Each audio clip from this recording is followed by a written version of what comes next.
qodobada aan idinkugu haynana waxaa ka mid ah xukuumadda waddanka Lubnaan ayaa xilligan waxay wada hadal ka leedahay sidii hubka looga dhigi lahaa ururka Xisbullah. Arrintan ayaa laga cabsi qabaa dagaal inay ka dhaliso dalka Lubnaan bacdama ururka reer Lubnaan uu wacd ku maray in hubkiisa uusan dhigin. Qorshahan ayaa la sheegayaa Mareykanka inuu gadaal ka riixayo. Xagga Qazana koox khubaro ah oo ka badan 30 oo ka tirsan qaramada midoobay ayaa ku baaqay in cunaqabatayn lagu soo rogo Israa'iil.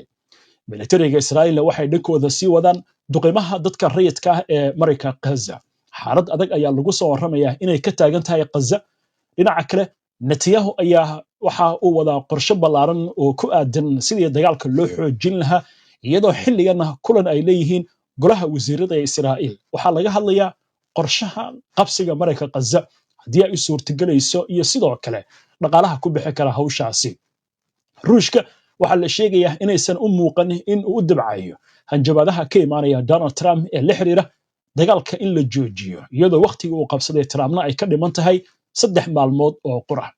Dhammaan wararkan iyo qodobo kale oo faahfaahsan iyo wixii warah ee soo kordhay intaaynu hawada ku jirno iyo falaqayntii ayaan idinkugu soo gudbinaynaa barnaamijka wararka caawa. soo gudbinta barnaamijkan waxaa gacan ka geysatay shirkadda xawaaladda ee Safari Remit oo ah shirkad xawaaladeed oo fadhigeedu yahay dalka UK. si aad u hesho faahfaahin dheeraada una adeegsato adeegga Safari Remit booqo website-ka shirkadda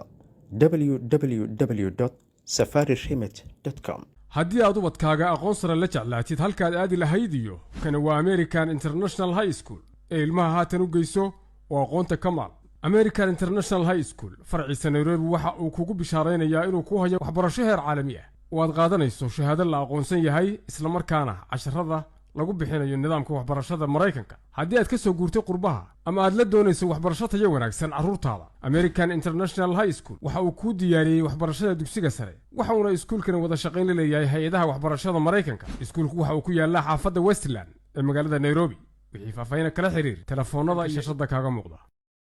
maxamed Cabde oo wararkan isku soo duway ayaa qadka ku jira. maxamed inoogu bilow wararka kuwada ugu doorka roon. xukuumadda Lubnaan ayaa kulan ku yeelatay madaxtooyada waddanka Lubnaan oo looga wada xaajoonaya sidii lagu xadidi lahaa in agabka military uu ku jiro oo kaliya gacanta dowladda. cadaadis ay dowladda Mareykanku saarayso ayaa waqti kama dambaysa waxaa loo qabtay xukuumadda inay hubka ka dhigto ururka Xisbullah. kulankan oo uu shir gudoominayay madaxweynaha waddanka Lubnaan Joseph Aoun ayaa ku soo beegmaya iyadoo diyaaradaha droniska Israa'iil ay dul mareen deegaano ka mid ah koonfurta Lubnaan. wakaaladda wararka ee qaranka Lubnaan ayaa sheegtay in kulankaasi uu bartilmaameedkiisu ahaa sidii lagu meel marin lahaa bayaan ay golaha wasiirada soo saareen, gaar ahaan qaybta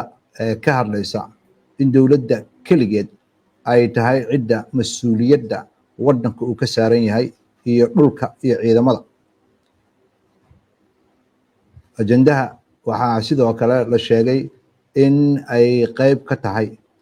xabad joojintii lagu soo afjaray November 27 dagaalkii u dhexeeyay Xisbullah iyo Israa'iil. wakaaladda wararka ee Lubnaan ayaa soo xiganaysa ila aan magacooda la sheegin oo sheegaya in dowladda Mareykanka ay cadaadis ku saarayso xukuumadda Lubnaan inay hub ka dhigto ururka Xisbullah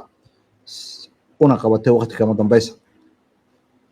taa jawaabteeda hogaamiyaha Xisbullah Naciim Qaasim ayaa sheegay in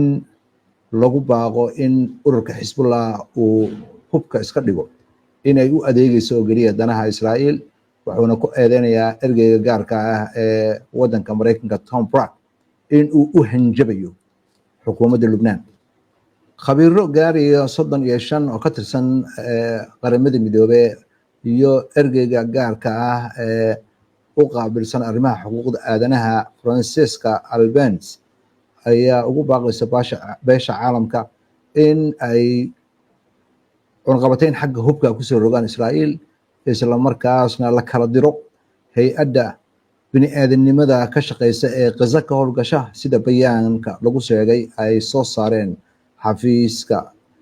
warbaahinta ee dadkaasi.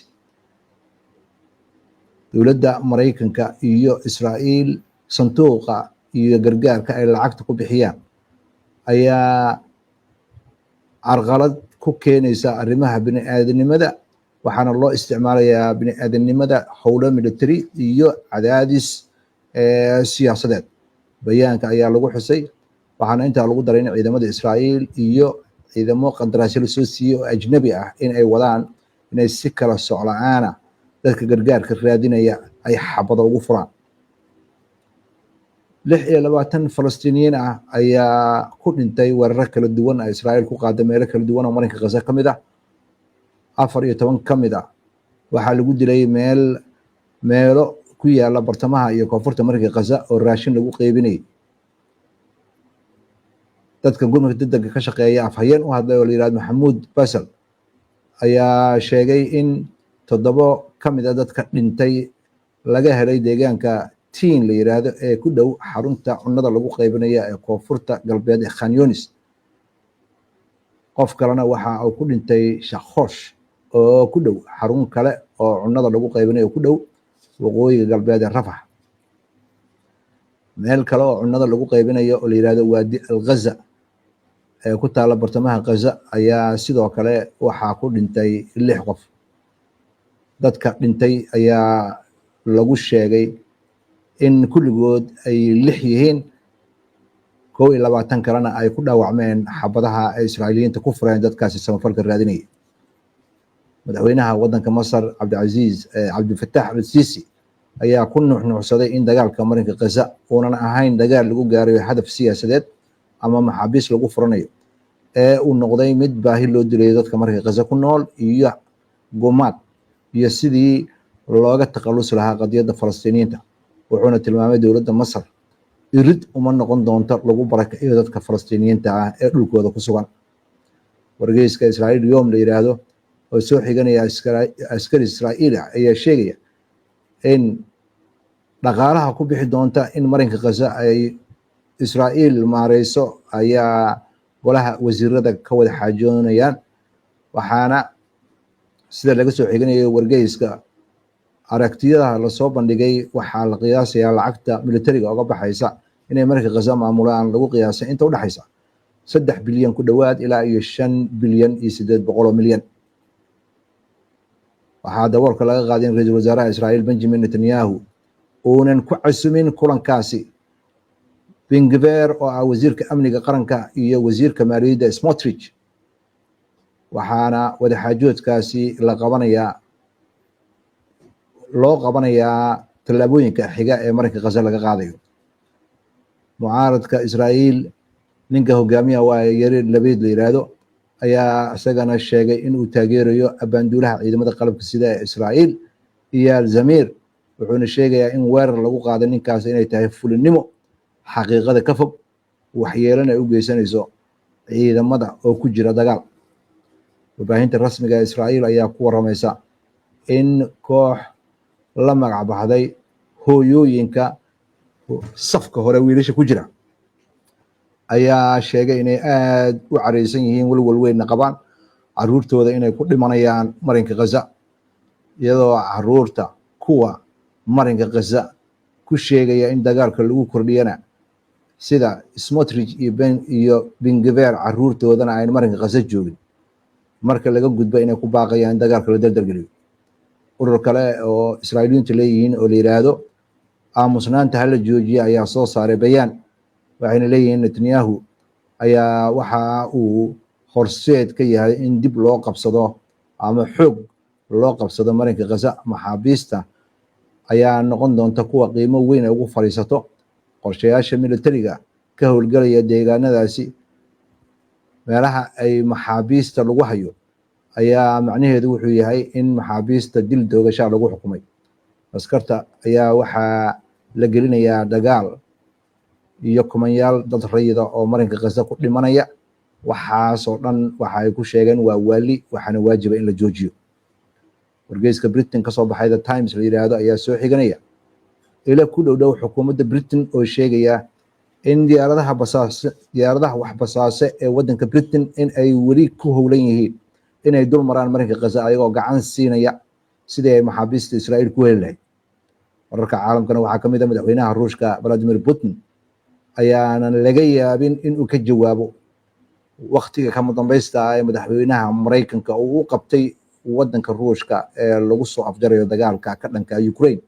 oo ku eg maalinta Jimcaha sida laga soo xiganayo ila ku dhow Kremlinka. madaxweyne Trump ayaa hanjabaad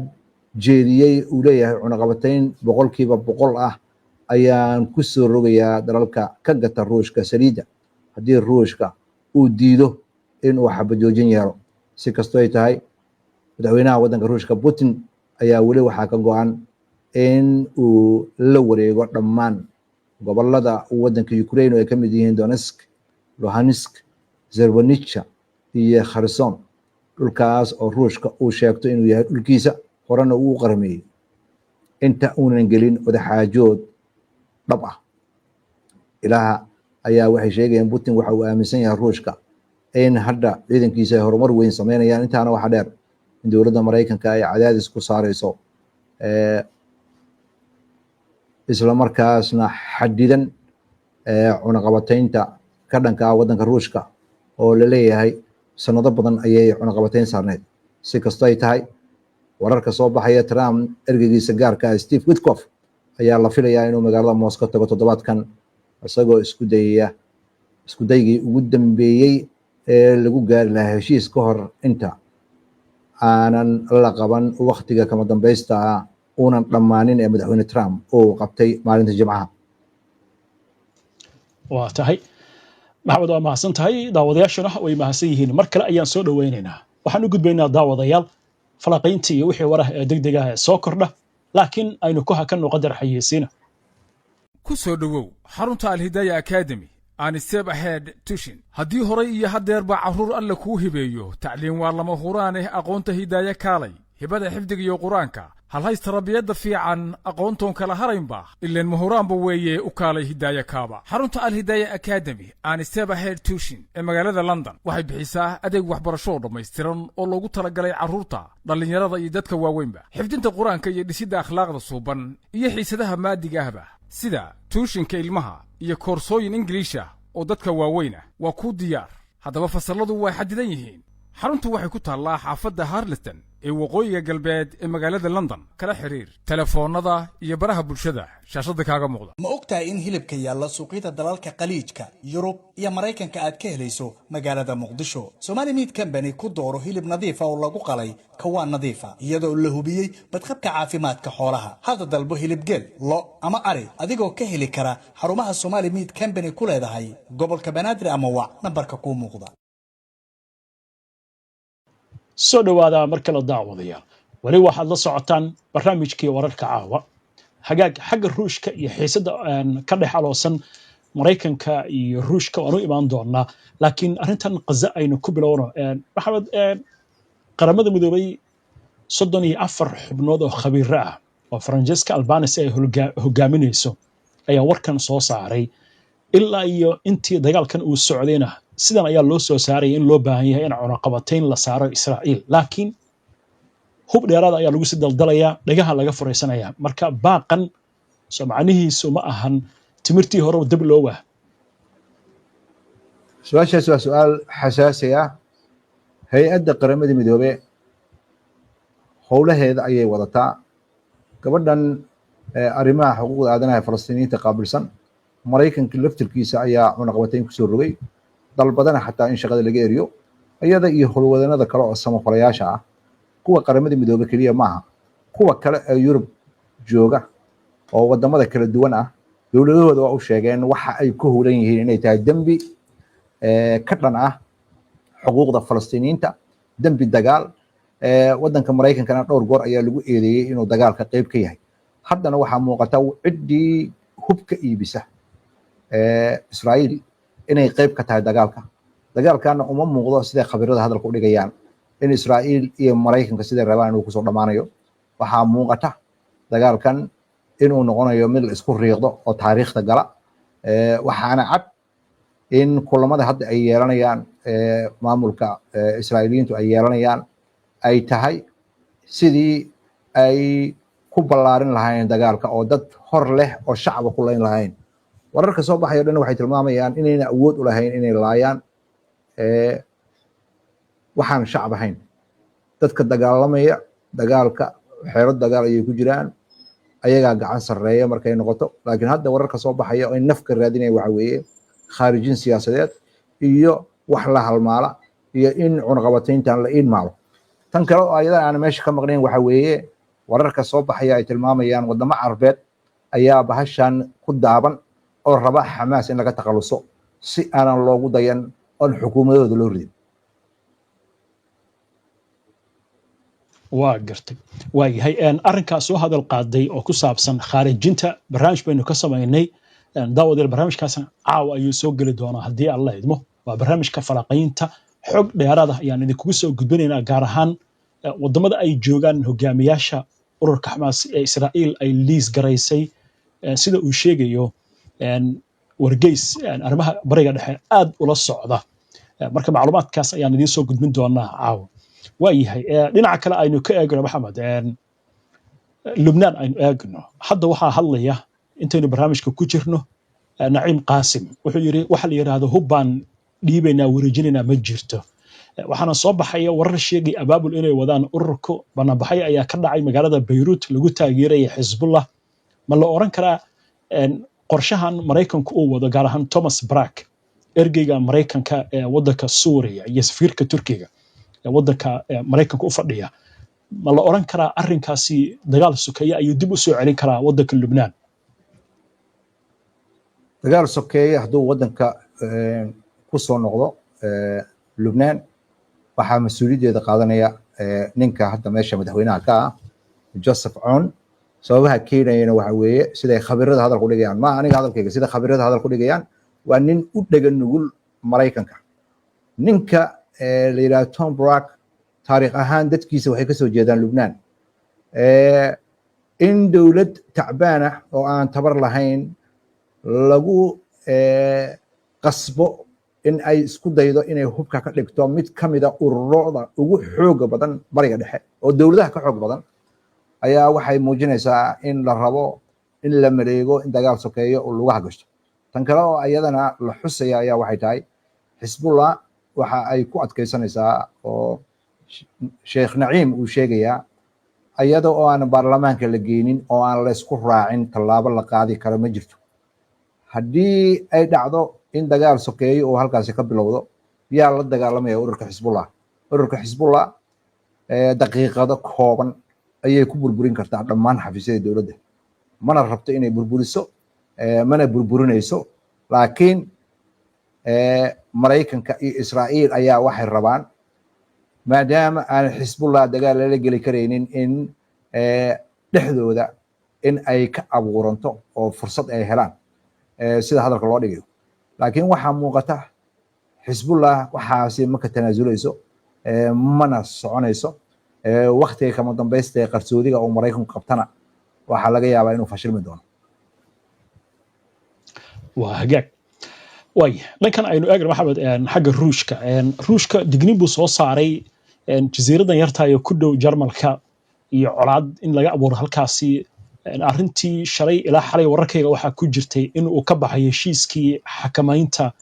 isticmaalka gantaalada ridada dhexe iyo ridada hoose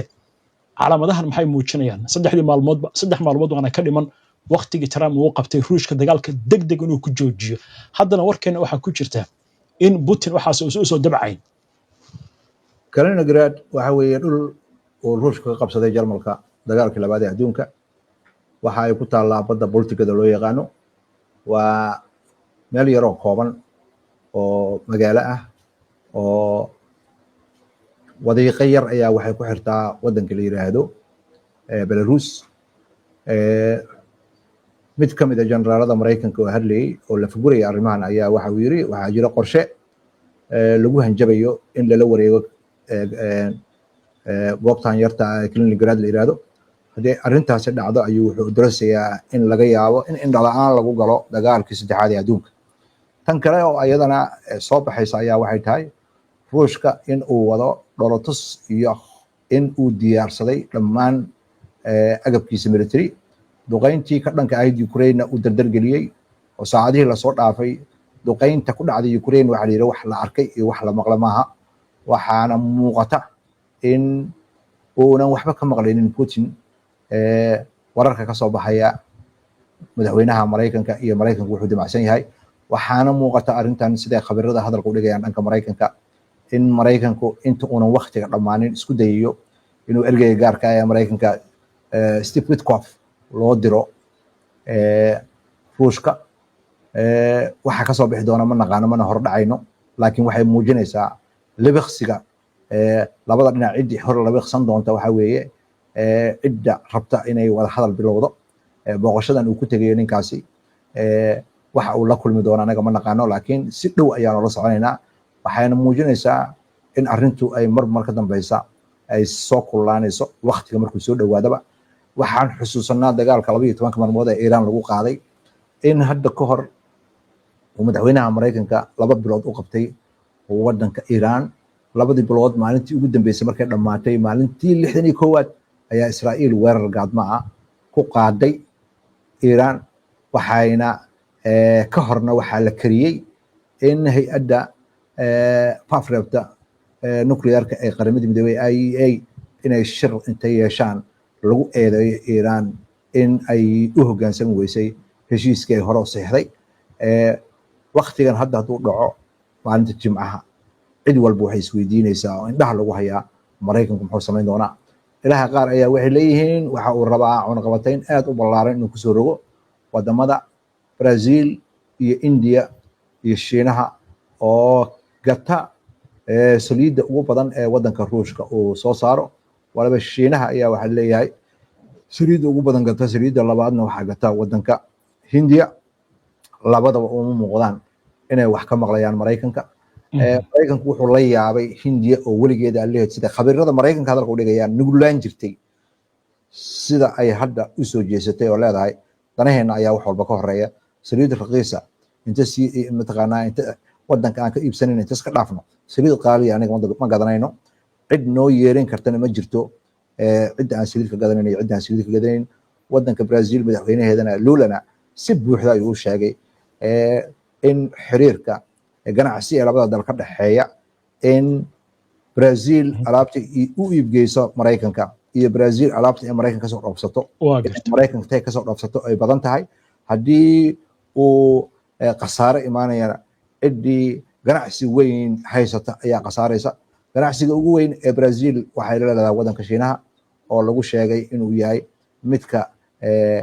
ay kaga soo qabanayso madaxweynaha Brazilna afbuux ayuu ku sheegay hadii Mareykanku wax naga iibsan waayo suuqyo kale ay helayna way arinta Hindiya oo soo laaban doona laakiin safarka Steve Witkoff uu ku tagay magaalada Moscow waxa lagu tilmaami karaa in ay tahay in marada loo celiyo Trump si 8 bisha uu sana u dhihin waa ceeboobay oo talaabo uu sana u qaadin Mr. Ruushka laftigiisa aba doonaya in arintan ay safaraha ka bixin oo wada xaajad wax lagu xaliyo Ruushka wax tanaasul kama sameeyay arinta Ukraine ilaa iyo sanadkii 2014 ayuu digniin bixinayay Mareykanka dhowr goor ayuu heshiisyo iyo ballanqaadyo afka ka sameeyay oo uga baxay Mareykanka uma badna inuu Ruushka wax ka maqlayo